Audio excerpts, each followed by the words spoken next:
आदाब नाज़रीन, खबरनामे में आपका इस्तकबाल है। मैं हूं साइमा खान। सबसे पहले नजर हेडलाइंस पर।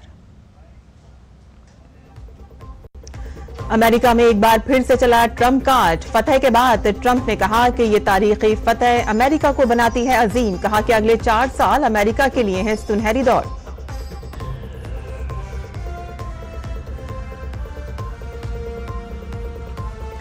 वजीर आजम मोदी ने डोनाल्ड ट्रंप को उनकी जीत पर दी मुबारकबाद। वजीर आजम ने एक्स पर लिखा कि मेरे दोस्त डोनाल्ड ट्रंप को उनकी तारीखी फतह पर दिली मुबारकबाद।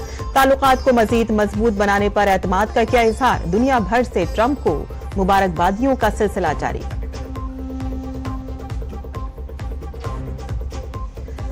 काबीना इजलास में किए गए कई अहम फैसले। मरकजी वजीर अश्वनी वैष्णव ने कहा कि फूड कॉरपोरेशन ऑफ इंडिया को किया जा रहा है मजबूत। काबीना ने एफसीआई में 10,700 करोड़ रुपए का नया इक्विटी सरमाया लगाने का किया फैसला।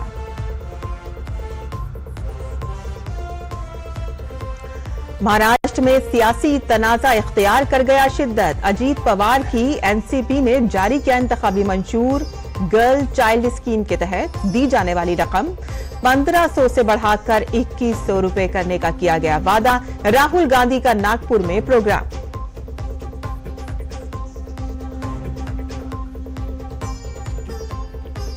और दिल्ली में दरियाए जमुना के किनारे नहीं हो सकेगी छठ पूजा। दिल्ली हाई कोर्ट ने इजाजत देने से किया इंकार। अदालत ने कहा कि यमुना का पानी इतना गंदा है कि लोगों के बीमार पड़ने का है खदशा।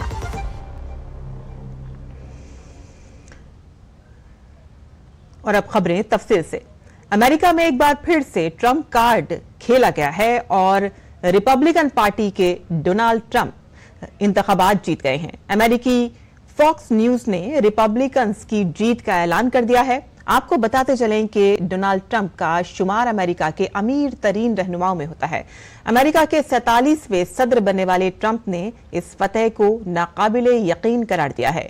डोनाल्ड ट्रंप ने अमेरिकी सदारती इंतखाबात जीतने के बाद अपनी पहली तकरीर में सबका शुक्रिया अदा किया। उन्होंने कहा कि ये एक तहरीक की तरह है और अब हम नए तरीके से अपने मुल्क की मदद करेंगे और तमाम मसाइल हल करेंगे। हम माजी में भी तमाम रुकावटों को अबूर करते हुए आगे बढ़े हैं और अब भी आगे बढ़ेंगे। ट्रंप ने कहा कि ये एक तारीखी फतह है जो इससे पहले किसी ने हासिल नहीं की। मुझे दोबारा सदर बनने के लिए सबका शुक्रिया। मैं अमेरिका की खिदमत करता रहूंगा। ये अमेरिकी अवाम की जीत है। ट्रंप ने हर सूबे का नाम लिया और उस सूबे के लोगों का शुक्रिया अदा किया जहां से उन्हें फतह मिली है। और फतह के बाद ट्रंप ने अपनी शुक्रिया की तकरीर में कहा है कि मेरी हर सांस अमेरिका के लिए है। And I will fight for you, for your family and your future. Every single day I will be fighting for you, and with every breath in my body I will not rest until we have delivered the strong, safe, and prosperous America that our children deserve and that you deserve. This will truly be the golden age of America. That's what we have to have. This is a magnificent victory for the American people that will allow us to make America great again. Oh,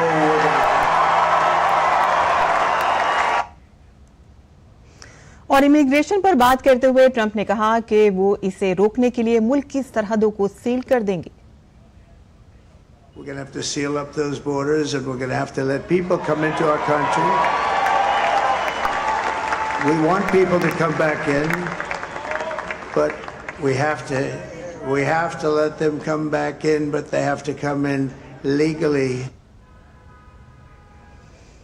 और वजीर आजम नरेंद्र मोदी ने अमेरिकी सदारती इंतखाबात में जीत पर Donald Trump को मुबारकबाद दी है। सोशल मीडिया पर ट्रंप के साथ अपनी कुछ तस्वीरें शेयर करते हुए पीएम मोदी ने लिखा कि मेरे दोस्त डोनाल्ड ट्रंप को उनकी तारीखी जीत पर दिल की गहराइयों से मुबारकबाद। जैसा कि आपने अपने पिछले दौर में कामयाबी की नई बुलंदियां तय की, मैं हिंदुस्तान अमेरिका जामे आलमी और स्ट्रेटेजिक शराकतदारी को मजीद मजबूत बनाने के लिए अपने ताउन की तजदीद का मुंतज़िर हूं। आइए हम सब मिलकर अपने लोगों की बेहतरी के लिए काम करें और आलमी अमन, इस्तेहकाम और खुशहाली को फरोग दें।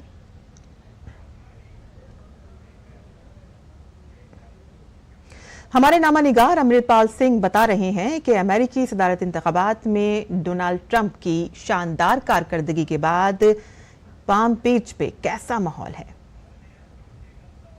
एक बार फिर जो बड़े सवाल उठाए जा रहे थे कि क्या डोनाल्ड ट्रंप इस बार की इलेक्शन जीत पाएंगे, तो अब ये साफ हो गया है, तस्वीर साफ हो गई है कि यूएस के अगले राष्ट्रपति एटलीस्ट अमेरिकन नेटवर्क्स अगर ऑफिशियल्स ने नहीं डिक्लेयर किया है, ये कॉल इन कर दिया है कि अमेरिका के अगले राष्ट्रपति डोनाल्ड ट्रंप होंगे। डोनाल्ड ट्रंप और जेडी वैंस इस वक्त उस कन्वेंशन सेंटर के अंदर हैं जो मारा-लागो डोनाल्ड ट्रंप का बीच हाउस है उसके बहुत नजदीक है। इस वक्त यहाँ एक बड़ी एक तरह की पार्टी हो रही है, रिपब्लिकन सपोर्टर्स में उत्साह है।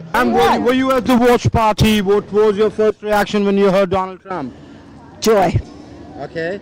And what touched you most about what he said tonight? Well, all I can say is this terrible trauma that we've been through for the last 4 years is now over. What was your first reaction after you heard Donald Trump speak there? Relief.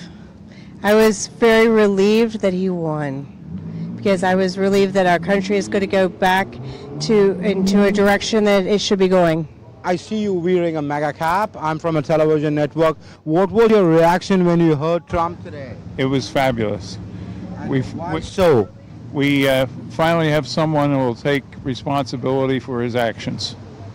Ma'am, in this election, you know, the issue of women and women's rights was raked up by Kamala Harris as a lady who's seen many weathers. What touched you about Donald Trump's position on that? Women's rights? I think women have a brain and they can control their own body. It's about time they did it.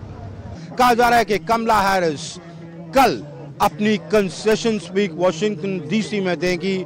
अब ये तय हो चुका है कि अगले 4 साल Oval Office में डोनाल्ड ट्रंप बैठेंगे। कैमरामैन संजय जैना के साथ Amritpal Singh, DD News, West Palm Beach. और वज़ीर-ए-आज़म नरेंद्र मोदी की सदारत में काबीना की मीटिंग में कई अहम फैसले किए गए हैं। मरकजी वज़ीर अश्विनी वैष्णव ने इसकी तफसील बताते हुए कहा है कि मोदी हुकूमत हमेशा किसानों के मफादात को तरजीह देती रही है और इसीलिए फूड कॉर्पोरेशन ऑफ इंडिया को मजीद मजबूत किया जा रहा है। अब 10,700 करोड़ रुपए मजीद FCI को इक्विटी के तौर पर दिए जाएंगे। FCI के ऑपरेशंस का पूरा स्केल बढ़ गया है। इस बढ़े हुए स्केल को केटर करने के लिए, फाइनेंशियल स्ट्रक्चरिंग ऐसी करने के लिए इस साल फरवरी में जो ऑथराइज्ड कैपिटल है फूड कॉर्पोरेशन ऑफ इंडिया का, वो बढ़ा के 10,000 करोड़ से बढ़ा के 21,000 करोड़ रुपीस किया गया था। और आज कैबिनेट ने फैसला लिया है कि fresh equity capital 10,700 crore rupees का FCI में इन्फ्यूज किया जाएगा। So that means as FCI will be able to do much more than what it has been doing, and this is in line with what Prime Minister Shri Narendra Modi ji has always emphasized कि किसानों का welfare, अन्नदाताओं का welfare हमारे लिए एक top priority है। और किसानों के साथ साथ काबीना के फैसलों में मुतवस्सित तबके और नौजवानों के लिए भी एक अहम स्कीम शुरू करने पर इत्तेफाक किया गया है। मुतवस्सित तबके के नौजवानों के लिए एक नई स्कीम PM विद्या लक्ष्मी योजना शुरू की जाएगी और इस स्कीम से माशी तौर पर कमजोर होनहार तलबा की तालीम में फंड की कमी नहीं आएगी। आज एक नई स्कीम अप्रूव हुई है, फुल्ली सेंट्रल स्कीम है, प्रधानमंत्री Vidya Lakshmi scheme. Pre student जिसको फाइनेंशियल असिस्टेंस की जरूरत है, अगर उसको फाइनेंशियल असिस्टेंस की जरूरत है और अच्छे यूनिवर्सिटी में या अच्छे किसी एजुकेशनल इंस्टीट्यूशन में उसका एडमिशन हुआ है, तो वो वंचित न रहे। इस उद्देश्य के साथ उसे गारंटी रहे कि उसको फाइनेंसिस के कारण पढ़ाई में बाधा नहीं आएगी। PM विद्या लक्ष्मी के अंतर्गत एक बहुत सिंपल ट्रांसपेरेंट मेथड से कोलैटरल फ्री, गारंटर फ्री और 8 लाख से कम इनकम की फैमिली है अगर, तो उनको एक अच्छे इंटरेस्ट सबवेंशन के साथ 10 लाख रुपए तक का लोन बहुत ही कन्वीनियंट तरीके से मिलेगा। करीब 1 लाख स्टूडेंट्स को कवर किया जाएगा और 7.5 लाख तक के लोन के लिए क्रेडिट की गारंटी रहेगी। तो और महाराष्ट्र में असेंबली इंतखाबात की वोटिंग में अब 2 हफ्ते बाकी रह गए हैं और ऐसे में तमाम सियासी जमातें अवाम से तरह तरह के वादे कर रही हैं और इसी सिलसिले में अजीत पवार की एनसीपी पार्टी ने भी असेंबली इंतखाबात के हवाले से अपना मंशूर जारी किया है। इंतखाबी मंशूर में एनसीपी पार्टी ने खवातीन, नौजवानों, किसानों और बुजुर्गों के लिए कई बड़े ऐलानात किए हैं। एनसीपी ने लड़की बहन योजना के तहत दी जाने वाली रकम को 1500 रुपए से बढ़ाकर 2100 रुपए करने का वादा किया है और इसके अलावा मंशूर में किसानों के लिए कर्ज माफी का भी जिक्र किया गया है। जम्मू कश्मीर असेंबली में आर्टिकल 370 की बहाली से मुतालिक तजवीज को लेकर जबरदस्त हंगामा हुआ है। हंगामा आराई के दौरान अपोजिशन रहनुमाओं और असेंबली में तैनात मार्शल्स के दरमियान हाथापाई भी हुई है और इसके साथ ही नायब वजीर आला सुरिंदर कुमार चौधरी की तरफ से पेश करदा एक तजवीज को अपोजिशन जमातों की शदीद मुखालिफत के दरमियान मंजूर कर लिया गया। इस तजवीज में जम्मू कश्मीर की खुसूसी हैसियत और आईनी जमानतों के साथ आर्टिकल 370 को हटाने पर तशवीश का इजहार किया गया है। कायदे हिज़्ब इख्तलाफ सुनील शर्मा और दीगर अपोजिशन लीडरों ने इसकी सख्त मुखालिफत की और इस पर एतराज किया और बिल आखिर वही हुआ कि जिसका डर था। दिल्ली में बढ़ती हुई आलूदगी ने छठ पूजा को मुतासिर कर दिया है। दिल्ली में जमुना नदी के किनारे छठ पूजा अब मुमकिन नहीं हो सकेगी। दिल्ली हाई कोर्ट ने आलूदगी के पेश नजर जमुना नदी के किनारे पूजा की इजाजत देने से इनकार कर दिया है। अदालत में दायर दरख्वास्त में जमुना नदी में छठ पूजा की इजाजत मांगी गई थी। दिल्ली हुकूमत ने किनारे छठ पूजा पर पाबंदी लगा दी थी। पूर्वांचल नव निर्माण संस्थान नामी तंजीम ने इसके खिलाफ दिल्ली हाई कोर्ट में अर्जी दाखिल की थी। दरख्वास्त गुजार की जानिब से पेश होने वाले वकील ने कहा था कि छठ पूजा सफाई का त्यौहार है और इस बार हमें सिर्फ घाट साफ करने की इजाजत दे दें ताकि अगले साल हम वहां छठ पूजा कर सकें। हाई कोर्ट ने कहा कि आप यमुना के किनारे की सफाई के लिए अलग दरख्वास्त दायर करें। हम आपकी बात सुनेंगे लेकिन हम इस दरख्वास्त पर ऐसा कोई हुक्म नहीं दे सकते। दिल्ली हाई कोर्ट ने कहा कि हम आखिरी वक्त में अब कोई हुक्म नहीं दे सकते। जमुना को रातों रात साफ नहीं किया जा सकता। दिल्ली हाई कोर्ट ने कहा कि जमुना का पानी इतना गंदा है कि अगर लोग इसमें जाकर पूजा करेंगे तो वो खुद बीमार हो जाएंगे और इसीलिए हम इसकी इजाजत नहीं दे सकते। दिल्ली एनसीआर की हवा में आलूदगी की सतह बदस्तूर खराब है और कई इलाकों में हवा के मयार का इंडेक्स 400 से ज्यादा रिकॉर्ड किया गया है। रोजमर्रा की तरह आज भी कई इलाकों में सुबह से ही धुंध की चादर छाई हुई है। AQI वजीरपुर में 421 और मुंडका में 419 रिकॉर्ड किया गया। हवा के मयार की ये सतह इंतहाई खराब जुमरे में आती है। AQI बवाना के इलाके में 412 रिकॉर्ड किया गया। जहांगीरपुरी और अशोक विहार में AQI 398 रिकॉर्ड किया गया। रोहनी में AQI 395 रिकॉर्ड किया गया, जिसकी वजह से सांस की संगीन बीमारी का खदशा है। हम आपको बता दें कि आम हवा का मयार 0 से 50 AQI रेंज में होता है और आलूदगी बढ़ने से लोगों की सेहत भी मुतासिर होने लगी है। मारूफ लोक गुलकारा शारदा सिन्हा की कल पटना में सरकारी एजाज के साथ आखिरी रसूमात अदा की जाएंगी। उनका कल रात नई दिल्ली के all India institute of medical sciences में इंतकाल हो गया। उनकी उम्र 72 बरस की थी और वो गुज़िश्ता चंद दिनों से कैंसर के मर्ज में मुब्तला थीं। उनके इंतकाल से भोजपुरी, माघी, मैथिली और हिंदी की गुलकारी में एक खला पैदा हो गया है। बिहार कोकिला, आवाज की मलिका, पद्म विभूषण शारदा सिन्हा अब हमारे बीच नहीं रही। उनका इंतकाल मंगल की रात नई दिल्ली के एम्स में हुआ। उनकी उम्र 72 बरस थी और वो गुज़िश्ता चंद दिनों से कैंसर के मर्ज में मुब्तला थी। ये सितम ज़रीफ़ी है कि इस वक्त भी जब बिहार की गलियां उनके छठ गीतों से गूंज रही हैं, वो वहाँ नहीं है। न सिर्फ बिहार में बल्कि मुल्क और दुनिया में जहां कहीं भी पुरबिया रहते हैं, शारदा सिन्हा उनके दिलों में बसती हैं। पहिले पहिले हम कईनी छठी मैया बरत तोहार करी क्षमा छठी मैया भूल चुक गलती हमार भूल चुक गलती हमार। उनके इंतकाल से भोजपुरी, वज्जिका, मगही, मैथिली और हिंदी की गायकी में एक खला पैदा हो गया है। वो 1989 में रिलीज होने वाली फिल्म मैंने प्यार किया के गानों से हिंदी सिनेमा में मकबूल हुई।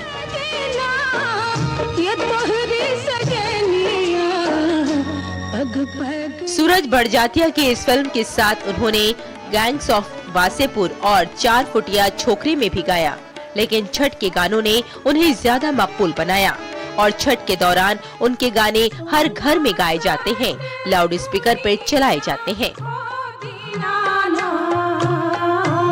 पद्म भूषण शारदा सिन्हा की पैदाइश 1952 में बिहार के सुपौल जिले में हुई और उनकी शादी बेगूसराय में हुई। उन्हें बचपन से ही मौसीकी का शौक था, बल्कि उनके पास एक बहुत खूबसूरत आवाज थी।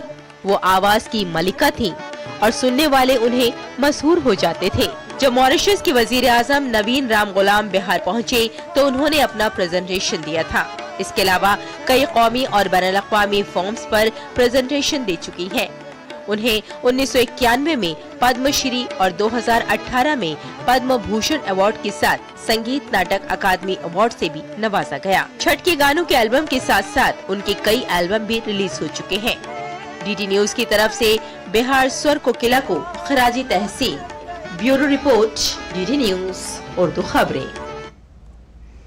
और सदर जमहूरिया द्रौपदी मुर्मू ने शारदा सिन्हा के इंतकाल पर गहरे दुख का इजहार किया है। उन्होंने सोशल मीडिया प्लेटफॉर्म एक्स पर लिखा कि बुलबुल बिहार के नाम से मशहूर गुलकारा डॉक्टर शारदा सिन्हा के इंतकाल की खबर इंतहाई अफसोसनाक है। बिहारी लोकगीतों को मैथिली और भोजपुरी में अपनी सुरीली आवाज देकर शारदा सिन्हा जी ने मौसीकी की दुनिया में बेपनाह मकबूलियत हासिल की और आज छठ पूजा के दिन उनकी सुरीली गीतों से मुल्क और बैरून मुल्क अकीदत का एक माफौक अलफितरत माहौल पैदा कर रहे होंगे। उन्हें 2018 में आर्टिस्ट के शोबे में पद्म भूषण से भी नवाजा गया था। उनकी सुरीली गुलकारी हमेशा रहेगी। मैं उनके अहले खाना और मद्दाहों के तई अपनी गहरी ताज़ियत का इजहार करती हूँ। मशहूर लोक गुलकारा शारदा सिन्हा के इंतकाल पर वजीर आज़म नरेंद्र मोदी ने दुख का इजहार किया है। उन्होंने सोशल मीडिया साइट पर लिखा कि मारूफ लोक गुलकारा शारदा सिन्हा के इंतकाल से गहरा दुख हुआ। उनके गाए हुए मैथिली और भोजपुरी लोकगीत पिछली कई दहाइयों से काफ़ी मकबूल हैं। अकीदत के अजीम त्यौहार छठ से मुतालिक उनके सुरीले गीतों की गूंज भी हमेशा रहेगी। उनका इंतकाल मौसीकी की दुनिया के लिए एक नाकाबिल तलाफी नुकसान है। दुख की इस घड़ी में उनके अहले खाना और मद्दाहों के तई मेरी ताज़ियत। ओम शांति।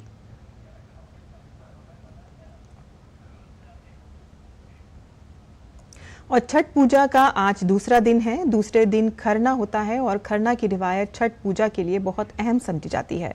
खरना का मतलब है पाकीज़गी। कहा जाता है कि इस दिन छठी मैया आती हैं, जिसके बाद व्रतों का 36 घंटे का निर्जल उपवास शुरू हो जाता है। खरना पर शाम को मिट्टी के चूल्हे पर चावल, गुड़ और दूध से बनी हुई खीर बनाने की रिवायत है, जिसे छठी मैया को पेश करने के बाद व्रती उसे प्रसाद के तौर पर लेते हैं। छठ पूजा में उगते और डूबते हुए सूरज को अर्घ्य देने की बड़ी अहमियत है।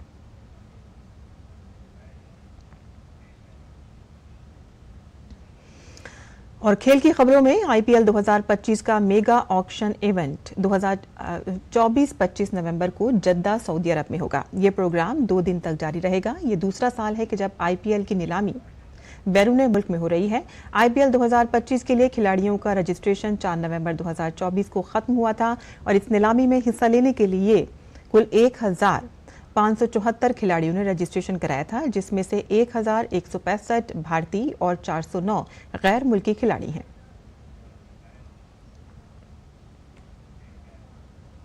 भारतीय कप्तान हरमनप्रीत कौर आईसीसी खवातीन की वनडे रैंकिंग में टॉप 10 में वापस आ गई हैं।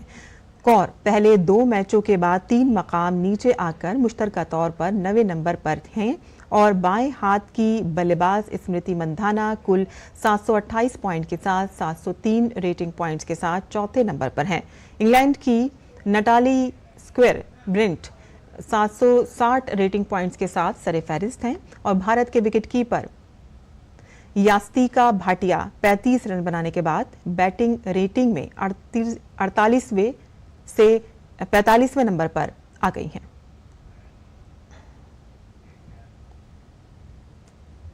और 21 बार के ग्रैंड स्लैम फातेह सर्बिया के नोवाक जोकोविच ने एटीपी फाइनल में अपना नाम वापस ले लिया है। जोकोविच के इस फैसले की वजह इंजरी को माना जा रहा है। जोकोविच ने सोशल मीडिया के जरिए बताया कि वो इस मुकाबले को लेकर बहुत पुरजोश थे, ताहम इंजरी की वजह से उन्होंने एटीपी फाइनल से दस्तबरदार होने का फैसला किया है। एटीपी फाइनल में 10 से 17 नवंबर तक इटली में मुनक्किद होंगे।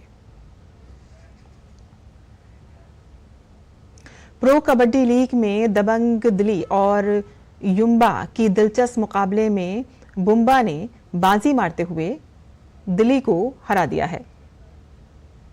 मुंबा ने इस मुकाबले में 26-32 के फर्क से जीत लिया और दिल्ली ये इस सीजन की 5वीं शिकस्त से मुंबा को 6 मैचों में तीसरी जीत मिली है।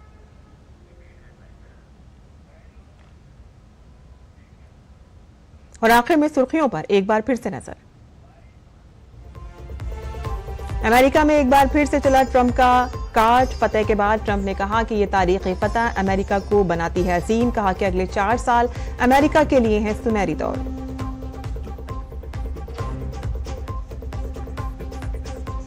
वजीर आजम मोदी ने डोनाल्ड ट्रंप को उनकी जीत पर दी मुबारकबाद। वजीर आजम ने एक्स पर लिखा कि मेरे दोस्त डोनाल्ड ट्रंप को उनकी तारीखी फतह पर दिली मुबारकबाद। ताल्लुकात को मजीद मजबूत बनाने पर एतमाद का किया इजहार। दुनिया भर से ट्रंप को मुबारकबादियों का सिलसिला जारी।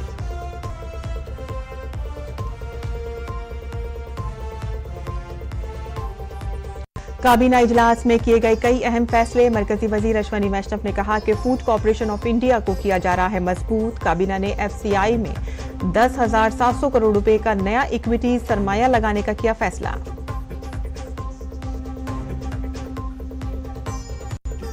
महाराष्ट्र में सियासी तनाजा इख्तियार कर गया शिद्दत। अजीत पवार की एनसीपी ने जारी किया इंतखाबी मंशूर। गर्ल चाइल्ड स्कीम के तहत दी जाने वाली रकम 1500 से बढ़ाकर की 2100 रुपए करने का वादा। राहुल गांधी का नागपुर में प्रोग्राम। और दिल्ली में दरियाए जमुना के किनारे नहीं हो सकेगी छठ पूजा। हाई कोर्ट ने दिया फैसला।